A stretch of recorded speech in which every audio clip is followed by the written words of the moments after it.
What's up guys, welcome to Education 2020. In this series we've been looking at the textual concepts, and today we're going to be looking at the textual concept of perspective.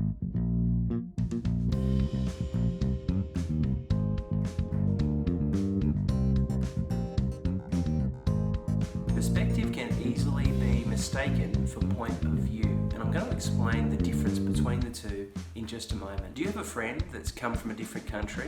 Maybe they're learning English. Have you ever noticed how that friend just doesn't get something that's being said, or maybe has trouble understanding something that has been said to you? No matter how many times you've tried to explain it to them, they still just can't see it. This is about perspective. They don't have the language skills to totally understand what you're saying yet. Perspective can also come down to the micro level, where you may not be separated by language. Maybe you're separated by, I know it, beliefs or values. Maybe someone's got a different political ideology than you. They might be left wing and you might be right wing. Maybe you think that jobs is what's needed.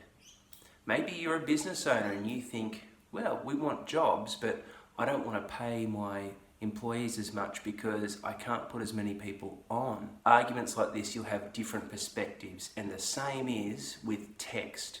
It's written from a perspective. They're going to have a left-wing view or a right-wing view. Whether they know it or not, they're going to have values and beliefs that are unique to the author. When an author creates text, they've got a perspective, and they're sharing that perspective with their audience. When somebody reads a text, they can either be challenged to change their point of view to a closer step towards the author. They may be reinforcing their own point of view that they share with the author, or maybe they'll reject the point of view shared by the author altogether. What is something worth noting is that everyone has a perspective on most key elements of life, and this will shine through in almost every aspect of literature. What is interesting though is different readings of the same text. Take the great classic Australian poem, The Man from Snowy River. We all know that the man from Snowy River is the hero of the poem.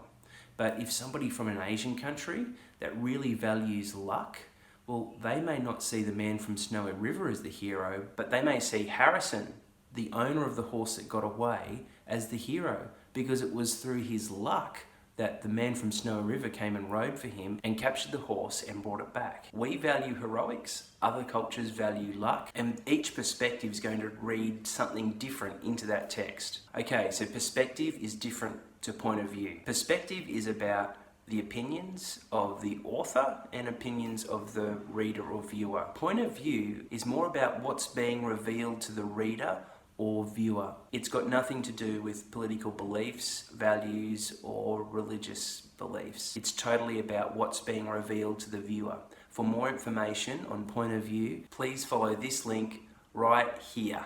Okay, let's move on to the ages of what you should expect your child or your students to know about perspective. Ages between 5 and 6, children should learn that they have a different taste to their friends. They may prefer some books to others, some TV shows to their friends. Maybe they've got all the same likes and interests, but they'll realise that others have different tastes to them. In ages 6 to 8, children will start to learn that they have opinions that are formed through their experiences. They'll also learn that their opinions are not fixed, but they can be changed, challenged, and formed. For ages 8 to 10, children will start to learn about how their experiences, which are formed from opinions, maybe their cultural background, will actually control the way that they view different things in the world through text and through a film. They should also see that there are some ways that can be effective in changing the way somebody thinks. Some ways of writing are going to be more effective than others. And children should be given the opportunity to convince or persuade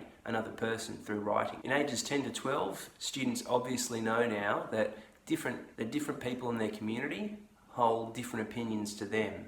Maybe it's values, beliefs, or ideas. They're all going to be different. It's good for students to be given the opportunity to sit down with people with differing ideas and try and understand and discuss what's different, trying to get their head around how the other person thinks. It's also good for them to see that some ways of writing are actually more appropriate for sharing their ideas and opinions. In ages 12 to 14, students will be learning that perspective is shaped through language, culture, and experience. They should also begin to learn that each perspective contains a set of values. In ages 14 to 16, children should see that perspective is like a special set of glasses, that when we wear them, it actually controls the way we see and interpret things in the world. That we may be watching the same thing happen right before our eyes, but we're each seeing a different thing happening. In ages 16 to 18, students should be seeing that perspective is a constant dialogue and it's always changing, it's never fixed. They should also be considering how their perspectives have been formed so far. Why do they hold so true to the things that they consider facts of the world? They should see that some perspectives explain some aspects of life better than others. They should also see that exploring other perspectives allows them to in turn look back at their own perspectives